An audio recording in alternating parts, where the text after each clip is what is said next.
இட்லி மாவு செய்ய வெறும் ரேஷன் அரிசி உளுந்து மட்டும் இருந்தால் போதும். நல்லா வெள்ளை வெள்ளைன்னு பூ போல் மதுரை மல்லிப்பூ போல் இட்லி செய்யலாம். இந்த இட்லி பாருங்கள் எந்த அளவுக்கு சாஃப்டாக இருக்குன்னு. இதுக்கு அவுள் சேர்க்க தேவையில்லை. வெள்ளை ஜவ்வரிசி அப்புறம் வெள்ளை சோயா இது போல் எதுவுமே சேர்க்க தேவையில்லைங்க.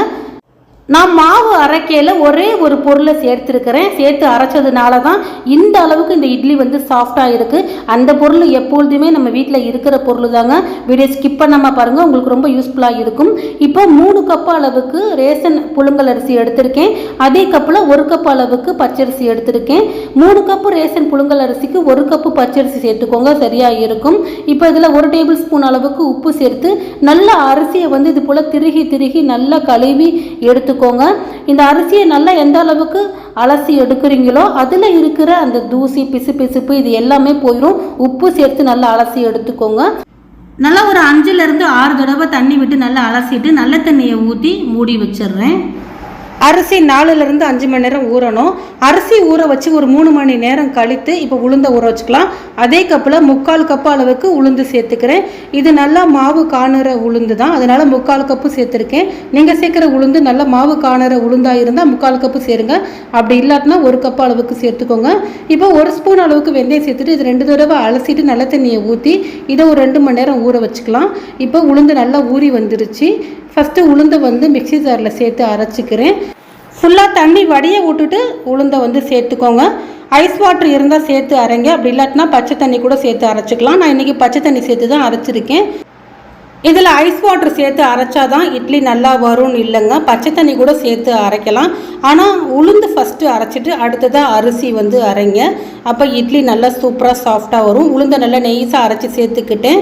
இப்போ அரிசியை பார்க்குறேன், அரிசி நல்லா இது போல் ஊறி வந்திருக்குது. இப்போ அரிசி வந்து மிக்சி ஜாரில் சேர்த்துக்கிறேன். இதை வந்து நான் 3 தடவையாக அரைக்க போகிறேங்க. உங்கள்கிட்ட கிரைண்டர் இருந்தால் கிரைண்டரில் கூட நீங்கள் அரைச்சிக்கலாம்.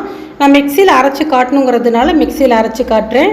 இப்போ ஃபஸ்ட்டு ஒரு தடவை சேர்த்துக்கிறேன். 2வதாக அரைக்கும் போது தான் நான் சொன்ன அந்த ஒரு பொருளை வந்து சேர்க்க போகிறேன். இப்போ ஃபஸ்ட்டு அரைச்சதை வந்து இப்போ அந்த உளுந்தில் சேர்த்துக்கிறேன். இப்போ 2வதாக அரைக்கிற அரிசியில் வந்து நான் சொல்கிற அந்த பொருளை வந்து சேர்த்துக்கிறேங்க. அதுதான் சாதம் வந்து எதில் அரிசி எடுத்தோமோ அதே கப்பில் 1 கப்பு அளவுக்கு மதியம் வடித்த சாதம் இருந்தால் நம்ம வந்து சேர்த்து அரைச்சி வச்சுக்கலாம்.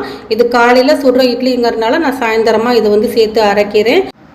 இது வந்து பார்த்திங்கன்னா 20 வருஷமாக இட்லி வந்து சுட்டு விற்றவங்க சொன்ன ஒரு ரகசியம்தான். இட்லி நல்லா சாஃப்டாக வர்றதுக்கு இது போல் செய்யலான்னு சொன்னாங்க. இப்போ 2வதாக அரைச்சிட்டு வந்து சேர்த்துட்டேன். 3வதாக இன்னும் கொஞ்சம் அரிசி இருக்குது, அதையும் சேர்த்து நல்லா நெய்ஸாக அரைச்சி சேர்த்து ஃபுல்லாக எல்லாத்தையுமே சேர்த்துட்டு இதில் உப்பு சேர்த்து நம்ம மிக்ஸ் பண்ணி எடுத்து வச்சிட வேண்டியதான். நைட்டு அரைச்சி வச்சோம்னா காலையில் நம்மளுக்கு வந்து புளிச்சு நல்லா வந்துடும் இட்லி சுடுறதுக்கு. மாவுடைய பக்குவம் பாருங்கள், இது போல் அரைச்சிக்கணும்.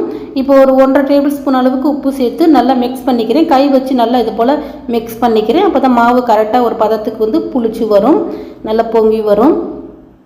இப்போ மிக்ஸ் பண்ண மாவு பார்த்திங்கன்னா ஃபுல்லாக இருக்குது எனக்கு. இது வந்து இதோடு வச்சேன்னா பொங்கி வெளியில் ஊற்றிடும். அதனால் வேறு ஒரு கிண்ணத்தில் கொஞ்சமாக மாவை எடுத்து வச்சுட்டு மீதம் ஒரு 3/4 பாத்திரம் வர அளவுக்கு இந்த மாவை வந்து மூடி போட்டு வச்சிடலாம். அப்போ தான் பொங்கி கரெக்டாக வரத்துக்கு சரியாக இருக்கும். இப்போ நான் நைட்டு அரைச்சி வச்சுருக்கேன், காலையில் பார்க்கலாம். ரொம்ப சூப்பராக மாவு வந்து புளிச்சு நல்லா வந்திருக்குது பாருங்கள். மாவு அப்படியே எடுத்து காட்டுறேன் பாருங்கள் எந்த அளவுக்கு சாஃப்டாக இருக்குது. இந்த மாவை பார்க்கையிலேயே சூப்பராக இட்லி இருக்கும்னு நம்ம தெரிஞ்சுக்கலாம். இது போல் மாவு இருக்கணும். இது வந்து ரேஷன் அரிசி மட்டும்தான் பயன்படுத்தி நம்ம இந்த மாவு அரைச்சிருக்கோம். எந்த அளவுக்கு வெள்ளை வெள்ளைன்னு இருக்குது பாருங்கள். கடை அரிசி நம்ம பயன்படுத்தி அரைச்சது போல் அந்த அளவுக்கு வெள்ளையாக சூப்பராக இருக்குது. இப்போ இட்லி துணி போட்டு இட்லி தட்டில் வந்து ஒவ்வொரு கரண்டி எடுத்து சேர்த்துக்கிறேன். சேர்த்துட்டு இட்லி தட்டில் ஃபுல்லாக சேர்த்துட்டேன். இப்போ இட்லி சட்டியில் தண்ணி ஊற்றி வச்சுருக்கேன். தண்ணி நல்லா கொதித்த உடனே அதை வச்சு இட்லி தட்டை வச்சுட்டு மூடி போட்டு வச்சிடலாம். ஒரு 12 நிமிஷம் வேகட்டும் இட்லி. ஒரு 12 நிமிஷம் கழித்து பார்த்தா நல்லா இட்லி சூப்பராக சாஃப்டாக வெந்திருக்குது. இப்போ ஒரு தட்டில் எடுத்து கவுத்துக்கிறேன். அவ்வளோதாங்க, ரொம்ப சூப்பரான சாஃப்டான வெள்ளையான இட்லி ரெடி.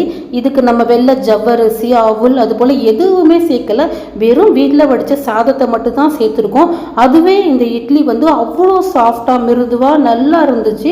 அப்படியே மதுரை மல்லிப்பூ இட்லின்னு சொல்லலாம், அந்த அளவுக்கு சூப்பராக இருந்துச்சு பாருங்கள். எடுத்து லைட்டாக இது பண்ணும்போதே அவ்வளோ சாஃப்டாக இருக்குது. பிச்சு காட்டுறேன் பாருங்கள். இதே போல் இதே பக்குவத்தில் நீங்களும் மாவு அரைச்சி எப்படி இட்லி வந்துச்சுங்கிறத மறக்காமல் கமெண்ட்ஸில் சொல்லுங்கள். வீடியோ பிடித்திருந்தால் லைக் பண்ணுங்கள், ஷேர் பண்ணுங்கள், ஃபாலோ பண்ணுங்கப்பா.